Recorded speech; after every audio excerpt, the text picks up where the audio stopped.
Hey guys, Troy Francis here with you in Miami, okay? And what I'm going to talk about now is dating, and specifically how to bring that flirtation into the date, how to bring that sexuality, how to bring that riz, all right? But as with all of these things, it's kind of nuanced. So there's a right way to do it, and there's an absolutely wrong way to do it. And most of you, if you're doing it at all, you're doing the latter. You're doing it really badly, okay? So let's crack into it. So the first thing is that guys need to understand that when you're on a date with a woman that you're attracted to and you want to move things forward, all right? And look, this is if you're looking for a one-night stand or if you're looking for a girlfriend. Either way, you want to move things forward, okay? There's got to be what they call man-to-woman polarity, okay? You are the man, she is the woman. There's got to be that energy there. She's got to feel that polarity, okay? She's got to feel that distinction between the two of you.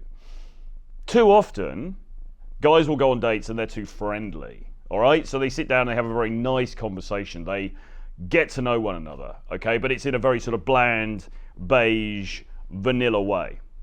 And that's fine if you're being friends. That's fine if you're networking with somebody at a business event. It's not going to set the world on fire in terms of dating, particularly not when you're in Miami, or you're in London, or you're in New York, or you're in Bogota, or you're in Mexico City, or you're in Tokyo, or one of these big international places where things move very quickly. The dating scene is cutthroat, and if you're not standing out from the crowds, that is to say, if you're a bit of a boring chump, then you're going to get overlooked, you're going to get ghosted, you're going to get cheated on if you're lucky enough to get into anything in the first place, or you're just going to get left on red, right? So, guys understand when they follow this sort of content, they're like, right, okay, so I've got to bring some sexuality into this, I've got to bring some flirtation into this. Guys will get that through their head. And one thing that I'll often recommend to guys to look at is a book called How to Flirt with Girls by Tom Torero. Which is a really cool book. I mean, it's like more like a PDF, really. And it goes through a series of what he called conversational spikes. Okay, so these are little things that you could drop in to a conversation, into an interaction, in order to spike it up. So if you feel like the energy is being lost in your conversation, if you feel like it's getting a little bit boring, a little bit tedious, you could drop in something with a sort of flirtatious tinge to it in order to up the ante a bit. And the kinds of things in there, I mean, there's a whole bunch of them, but the kinds of things in there are the old classics like, she says, oh, I'm from Italy, I'm from Rome, and you're like, oh, really? Oh, no, my mum warned me, all the bad girls are from Italy, okay? So you could drop something like that into a conversation. And by the way, I'm talking about dates here, but this also is valid for an initial approach as well. You know, you might drop something like that in. Why are you going to say that? Well, you're going to say that because for a start, it sort of jolts the conversation out of the normal linear exchange of information, okay? And it adds a little bit of spark to it. Because all of a sudden, you're accusing her of being a bad girl, okay? Now that has a sexualized connotation to it, which is one thing, but also you're just being challenging, you're being kind of playful. You're saying, my mum told me, which you've got to do that in a joking manner, okay? You don't want to actually look like you're a mummy's boy and you live at home. But as long as you're, you know, presenting well as a guy who's got his shit together, you know, you're saying that. It's obviously a bit of a joke, but it's got this underlying sort of slightly flirtatious edge to it. And, as I said, you're challenging her, okay? You're accusing her, right? And this jolts, as I say, the conversation out of its normal mode, all right? Before, you were just having normal chit-chat, right? And she's telling you where she lives. And now, suddenly, you're accusing her of something, and she's on the spot. She's like, no, what do you mean? I'm not a bad girl. What are you saying? Why are you saying that? What do you mean? What do you think? Why do you think I'm bad? Or whatever, right? That's the theory, okay? And dropping in spikes like that, and as I say, there's a whole bunch of them, and different kinds, and you can also extemporize them, right? We're not supposed to be learning these things rote, but I mean, you know, that's an example. Dropping things like that in, fine. But, and this is where it gets nuanced, you can't do it all the time, okay? Because if you're just coming out with lines like that the whole time, you become a sort of one-trick pony. The interaction is very shallow. It doesn't feel real. On a superficial level, she may just think, look, this guy's just a player. This guy's just some idiot F-boy. He just wants to get into my knickers, and That's not what I'm about, so I'm going to end this date. I'm going to end, or at least I'm not going to allow this date to go any further. Okay, so that's on a superficial level. But on a sort of more fundamental level, what's really going on there? If you're just coming out with these things and you're trying to be teasy and flirty and sort of playful in that manner all the time, okay, it's very frothy, right? The interaction is very frothy. It lacks depth. It lacks gravitas. Okay, there's nothing really for her to grab hold of there. And, look, I mean, even if in the end you guys are just going to have a hookup, or it's just going to be a one-night stand, or it's just going to be something very casual, even then, there's got to be some sort of connection there, okay, between you and the woman, particularly from both sides, I would argue, but particularly from her side. Unless it's under certain very specific circumstances, she's not just going to randomly sleep with you, unless at least there's some sort of feeling of, there's been a little bit of a bond created there, okay, and it's sort of emotional as well as just the physical, okay? So, what you need to do is interspose your flirtatiousness with actual empathetic conversation, okay? Actual getting to know her, genuine curiosity, genuinely being interested in her, what she has to say, her life, things she's interested in, things she loves, things she hates, things she's passionate about, okay? You want to be genuinely interested in these things and genuinely trying to find out about her, okay? And really, that should be, if you imagine a cake, and you've got the sponge in the cake, which is the bulk of it, and then you've got icing, and then you've got more sponge. The getting to know her part on a date should be the sponge. That's the main thing, really. But you also need that layer of icing, or those layers of icing, because otherwise the cake's going to be a bit bland. Okay? Making sense?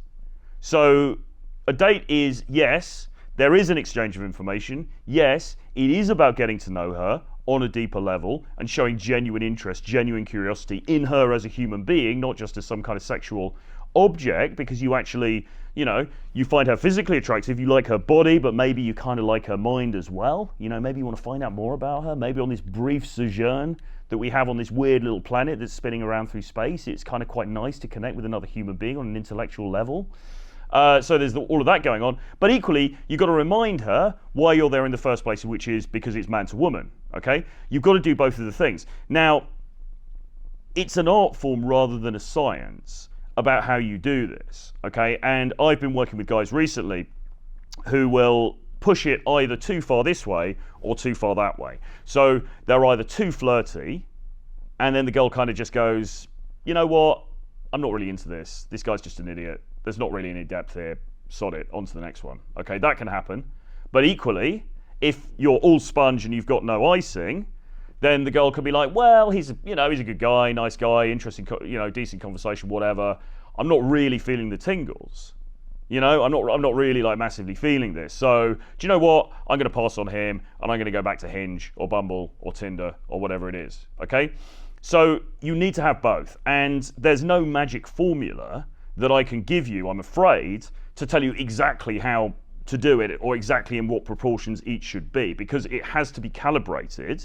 Okay, this term calibration, right, which is basically observing her, observing the situation and acting accordingly and changing your game plan as you go along in accordance with however she's reacting to you.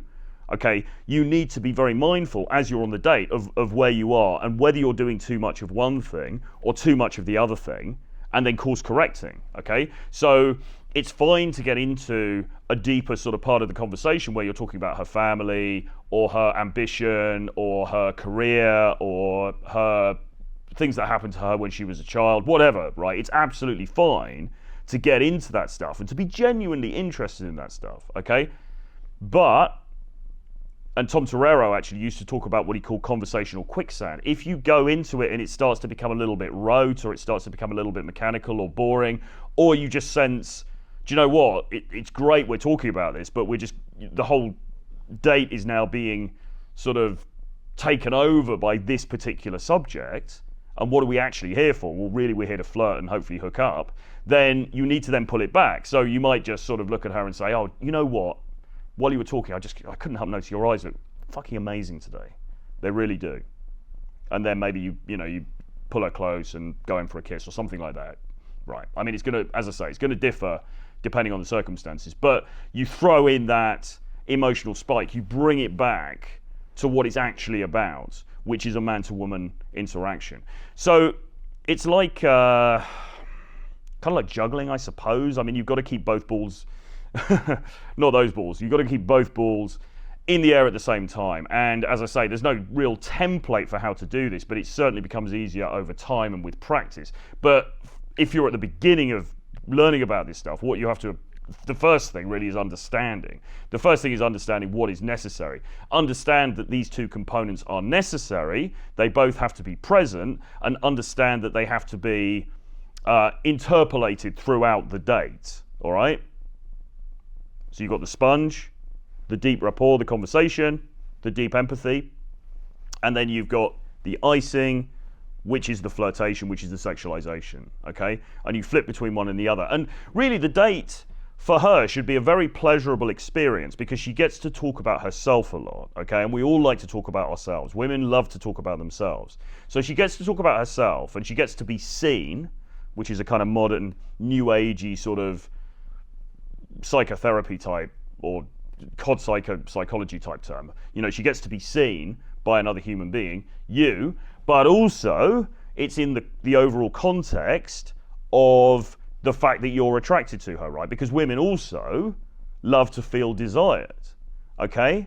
So don't hide your desire for her. I'm not saying get down on your knees and be like, oh my God, you're so beautiful, you're so amazing. But, you know, don't hide the fact that you are interested in her on that primal level, but at the same time, temper that with the fact that you actually want to get to know her and understand her and see her as a human being, as an individual, okay? I was talking to a friend of mine, a female friend of mine last night about this very topic, and I said, look, it always blows my mind that guys will come to me and say, oh, I've got to go on this date with these girls, but they're so boring, they only want to talk about TikTok, they're just dull, I hate just going on dates, it's so boring. In my view, if you find dates boring with these women, the problem probably rests more with you than the girls.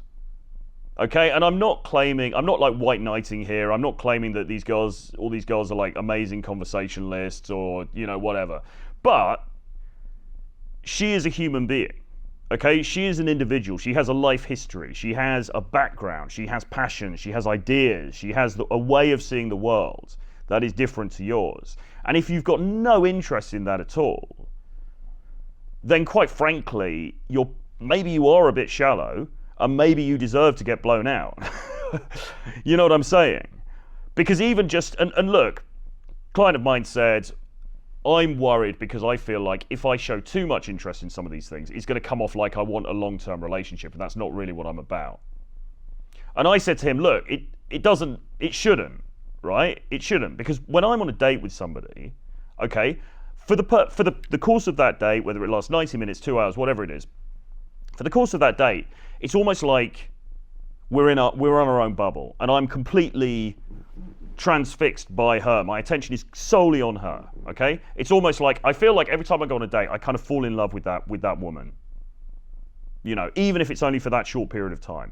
Now, that doesn't mean that I'm then going to want to spend the rest of my life with her, okay? All it means is, okay, so we have this intense bonding experience, which is underlaid by flirtation, and then, you know, maybe we take that further, maybe we don't, and we part ways, whatever.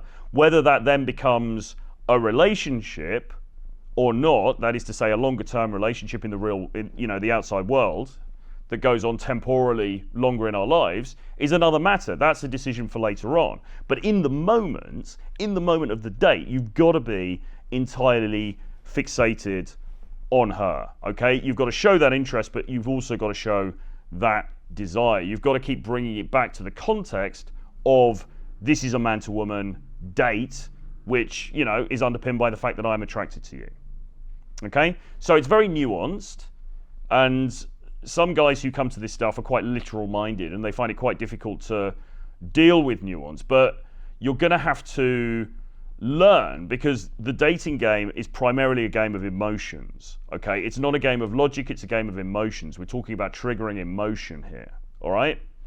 So, as I say, just keep in mind that you need to be doing both things at the same time, or at least alternating them. You need to be getting into deep rapport, deep empathy, but also flirtation. And if you let one of them go, or you lean too far one way or lean too far the other way, there's a good chance that the date is not going to go in the direction that you would like it to, okay? So, with all of that being said, if you are having challenges in your dating life at the moment, if you want to talk through some of this stuff, I've got a variety of different solutions for you. We've got various projects that we're working on at the moment to help guys in exactly your situation. All you need to do, go to the link below, book a call with me. You can jump on a free call with me for 15 minutes. We'll have a chat about your situation. I'll give you some suggestions. We might get onto another call in order to get into more depth on it, and we'll figure out a strategy together, okay? If I can't help you, I'll tell you. If I can help you, we'll explore that together, all right?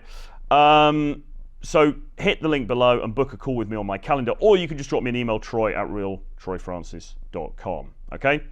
Hope this has been helpful. Speak to you guys again very soon. Bye-bye.